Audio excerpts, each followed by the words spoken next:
Supporters of jailed Russian opposition leader Alexei Navalny are calling for new protests next weekend to demand his release. And it follows a wave of demonstrations across the country in a defiant challenge to President Vladimir Putin. Rallies took place Saturday in more than 100 cities in what observers said were the largest that we have seen in years. According to a human rights group, nearly 4,000 people were detained over the weekend. And joining us now to talk about the developing situation in Russia is Ambassador Ian Kelly, who served as ambassador to the country of Jordan from 2015 to 2018. Ambassador, we appreciate your time tonight. Thank you very much for having me. Let's begin with just walking people at home through how we got here. We're witnessing these protests over the weekend, some of the largest we have seen.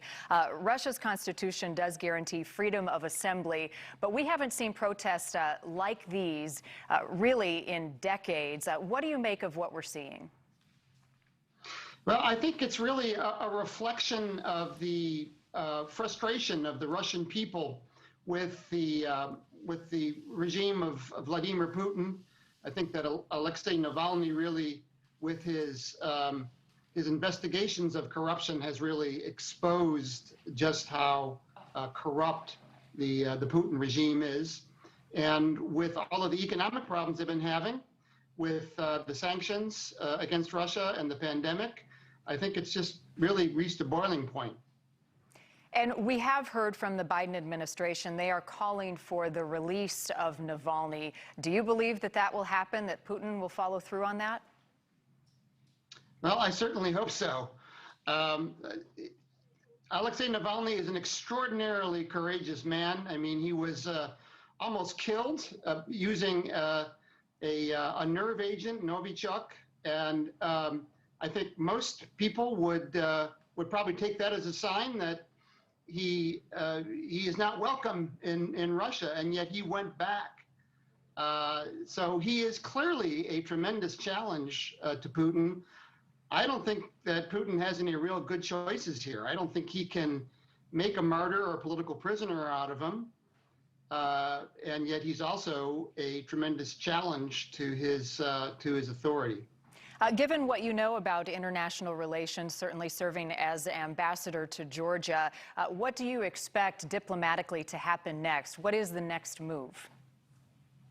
Well, I think that, whatever we do has to be coordinated with our European allies. I think in order for any response to this to be effective, there needs to be solidarity, especially with our European allies. I was really very pleased to see the State Department put out a very strong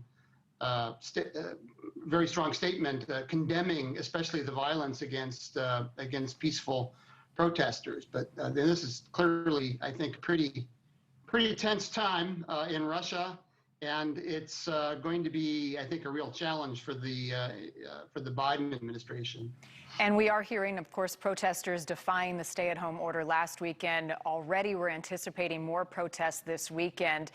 Just set the tone for the temperature we're seeing in Russia and what we expect in the coming days. I mean, they are going to have to face this in some way. Yeah, I think that they are going to have to find a way to lower the temperature. One of the things I think that's really energizing these protests was this very hard-hitting 2-hour video that Navalny put up, claiming corruption by Putin in building $1 billion palace on the Black Sea. I think that they really have to try and somehow address this issue, and address this issue of corruption.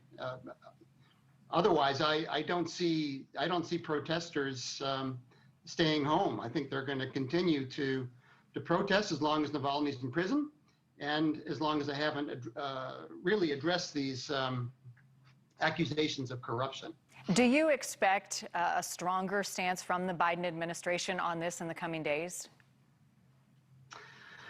What I expect is a consistent reaction, and particularly a coordinated reaction with democratic countries, particularly in Europe.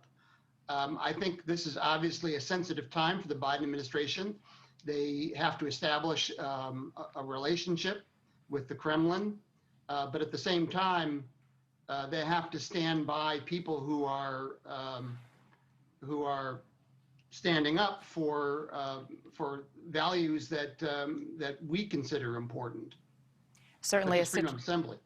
Absolutely. Well, certainly a situation we're all going to follow very closely. I think the world's eyes are on Russia now, certainly as we head into the next few days. Ian Kelly served as ambassador to the country of Georgia. We appreciate your time tonight and your insight. Thank you. Thank you very much. Thank you for having me. Of course.